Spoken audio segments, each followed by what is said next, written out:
Do you want your husband to chase you around like you're the last piece of pizza?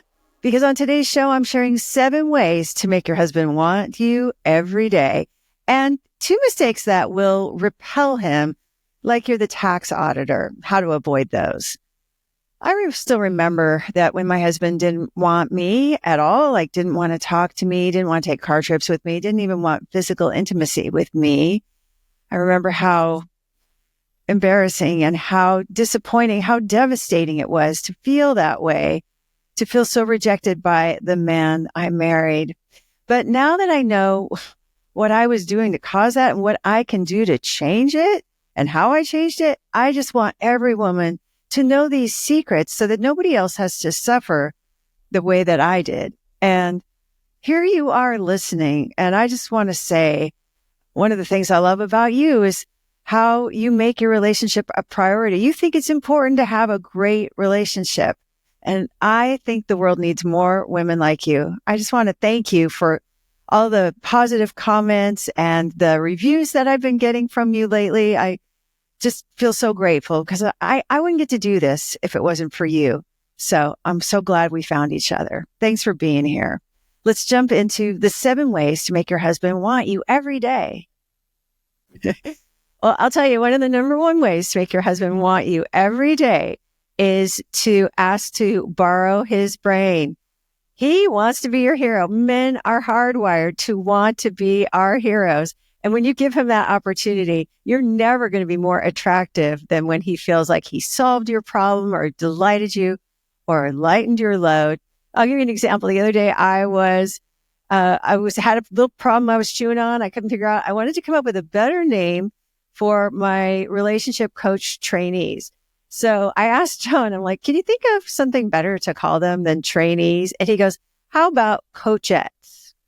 And I thought that was cute. Like, it made me laugh. And okay, maybe I'm not exactly going to call my coach trainees coachettes, or maybe I will, who knows? But anyway, it was just kind of fun because he put his brain on my problem, and then it made me laugh, and that made him like come for me. Like, he came over to the couch that I was sitting on after he said something that made me laugh and was addressing an issue that I'm having. So I just started out by saying, can I borrow your brain? And a lot of times he really does come up with a solution for my problem, or it gives him an inspiration to do something, like to surprise me with something, like to get me sushi, or to, a cake or whatever it is.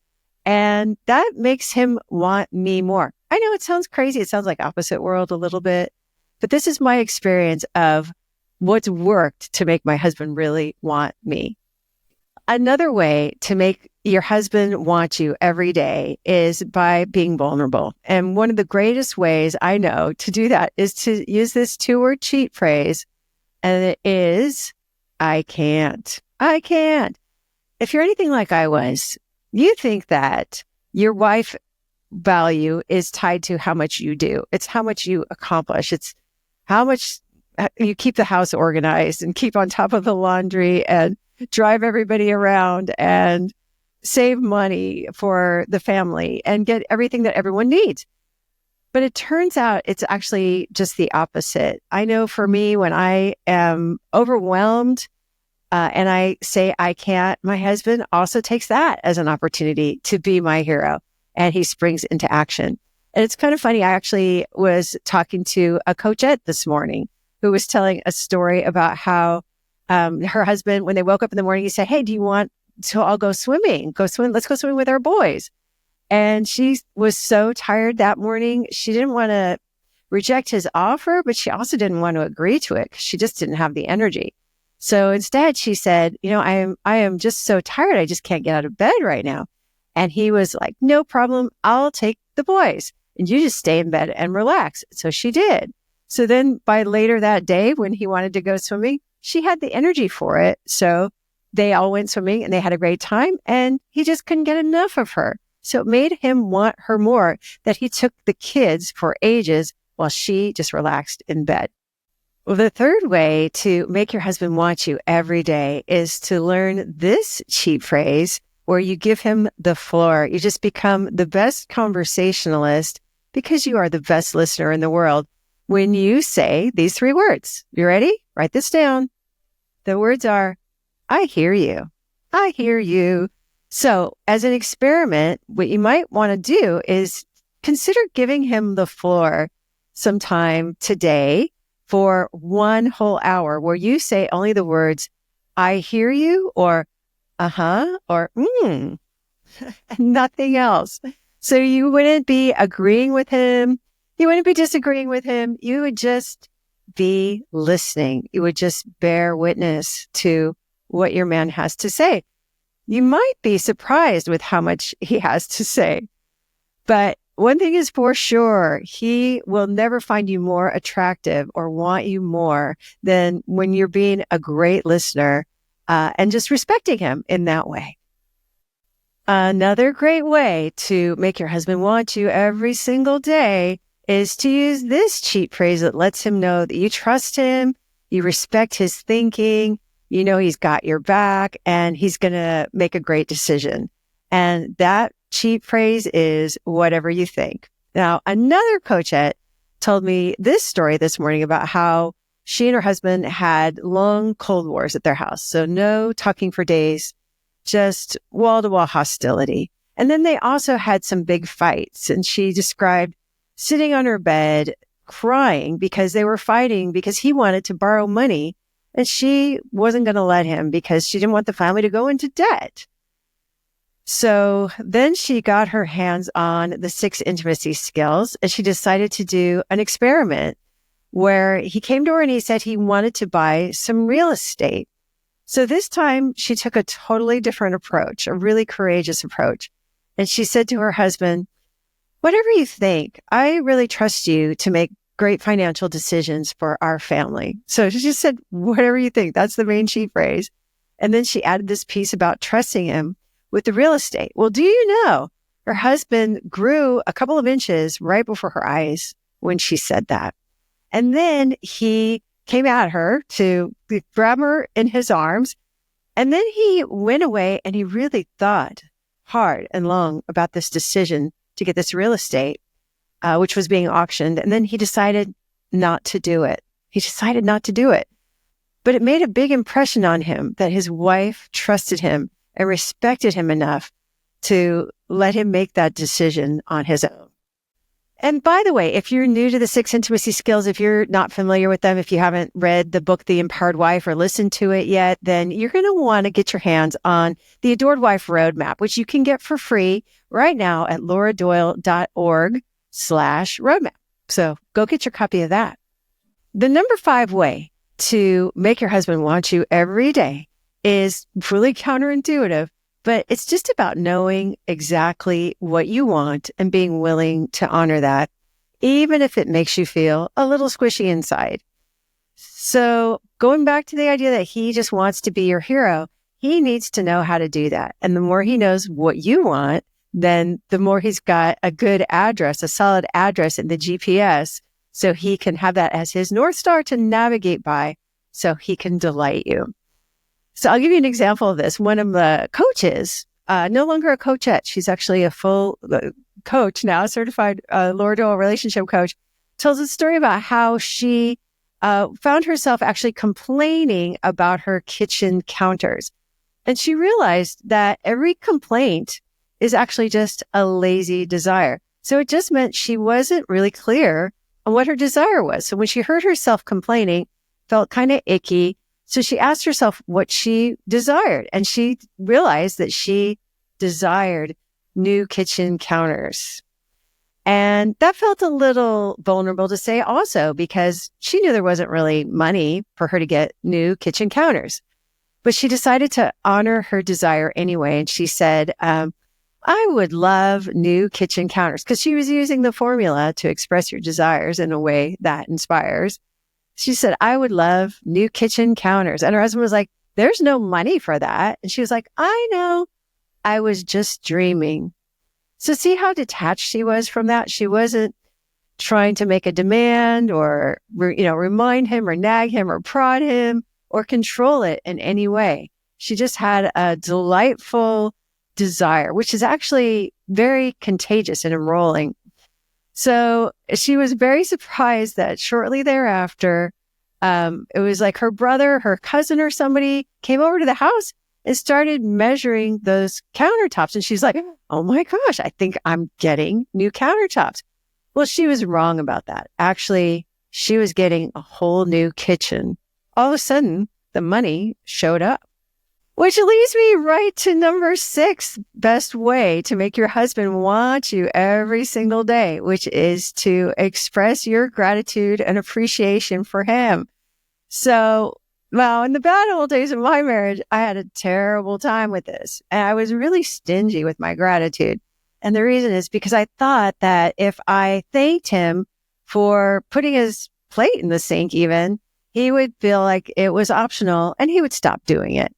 Or if I thanked him for loading the dishwasher, he would think that that was all he had to do and he would not have to like wipe off the countertop. So instead, I was always pointing to the thing that he forgot to do instead of acknowledging the thing that he did do. And that's a great recipe for making people tune you out because I was just, I was ungrateful. I was resentful. And my husband didn't seem that drawn to me for some unknown reason. I know I'm in the future now, so I understand why he didn't find that appealing. And I'm sure you do too. So one way to make your husband want you is to do what this coach did who got the brand new kitchen and go crazy and with gratitude and appreciation. I did this recently myself. My husband put away all our laundry while I was out playing volleyball. So I'm out having fun. He puts away all the laundry and I came back and I go, what happened in here? Oh my gosh, all the laundry is put away so nicely in my drawers and hung in my closet. And I'm like, this is so amazing. I am so happy about this. And he was just like laughing and he looks at me and he goes, you make me feel like putting away the laundry is just as good as though I found a cure for cancer. And it made him kind of look around at like what else he could be doing for me, which I love. So it's one thing for him to want to snuggle with me or hold my hand or just to have a long conversation with me.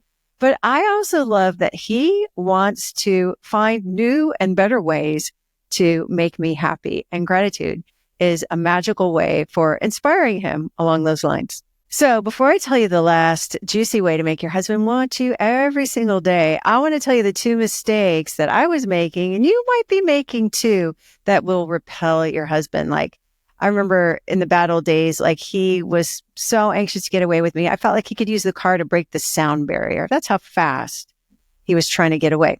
So the first mistake was that I was being his smother mother instead of the wife and lover that I set out to be. So what I mean by that is I was making his doctor's appointments. I was buying his underwear. I was telling him to be careful. I was giving him helpful advice without realizing that helpful advice in wife language is actually criticism in husband language. So that will repel your husband in a hurry because men are just not attracted to their mothers the way that we want them to be attracted to us. The second way that I was repelling my husband was by complaining. I didn't even realize it. Before the skills, I had a terrible habit of just complaining all the time. I didn't know any better, even though I know Gandhi says like never complain, but I thought he meant like just suck it up then. And I was never able to do that. So I just, it came out sideways if I tried not to complain because I didn't know about how every complaint is just a lazy desire and I could find a desire and express that instead. I didn't know any of that. But I just find even to this day, if I am complaining, even if it's not about John, it really keeps him from wanting me. I'll give you an example. Last night we were watching TV and there was a show that I wanted to watch and I couldn't figure out exactly which streaming channel it was on. And we were like spending a bunch of time looking for it on a channel that we already pay for. So we wouldn't have to pay again. And I started complaining. I'm like, I just wish all these channels, like there was just one place to go and I could just watch all the shows that I want to watch. But I was saying it in even more of a complaining way. See how I just kind of fixed it up right there and made it almost like a desire? because I'm in the habit of expressing my desires now. But last night I didn't. Last night I'm like, it's so annoying how you have to go to all these different places to look for the show that you want to watch. Such a waste of time. That's what I was doing. And of course, John's ears pricked up right away because he wants his Laura to be happy at all times. So he was like making a list of all the streaming services that we have. And I mean, there's a bunch of them. And so I would be able to find my shows. But I could also feel that it created some distance between us because I wasn't giving him a desire. I did at the end. I caught up. I didn't want to be a total hypocrite when I get on this podcast, right? So I did figure out what my desire was. But at first I was just complaining, and man, was that repelling. Here is the number 7 juicy way to make your husband want you every single day like you're a supermodel. And that is by giving him oxygen. It's by giving him respect, which is like oxygen for men. So remember back when you first met your husband, or you were first introduced, or you first fell in love and you thought he was so smart, and so capable, and so full of potential. That's what respect looks like. It's expecting the best from him, not the worst. And whenever I bring that respect, when I do it with my attitude, with the look on my face, with my comments, my response to him, where it's clear that I just think he is such a smart man, so accomplished, and he's going to take me so far in life. That's when I find my husband cannot stay away and just chases me like I am the last piece of pizza. For more on how to make your marriage playful and passionate, check out this video.